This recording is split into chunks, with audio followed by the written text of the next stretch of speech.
راہل گاندھی کی سالگرہ پر کینسر کے پیشنٹ کو 10 لاکھ کی امداد، جگا ریڈی کا اقدام۔ قائد اپوزیشن لوک سبھا راہل گاندھی کی سالگرہ کے موقع پر تلنگانہ کے ٹی پی سی سی ورکنگ پریزیڈنٹ و سابقہ ایم ایل اے جگا ریڈی نے اپنے حلقے سنگا ریڈی کے ایک کینسر کے مریض کو 10 لاکھ روپے کی مالی امداد دی۔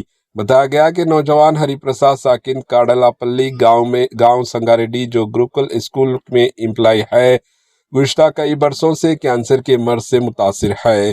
علاج پر لاکھوں روپے کے اخراجات برداشت کرنے کے وہ قابل نہیں ہے۔ کانگریس قائد جگا ریڈی نے ہری پرساد کے علاج کے لیے اپنی جانب سے 10 لاکھ روپے کی نقد رقم اس کی بیوی کے حوالے کی، جس پر ہری پرساد اور ان کے ارکان خاندان نے جگا ریڈی سے اظہار تشکر کی۔ Bureau report, AHN news.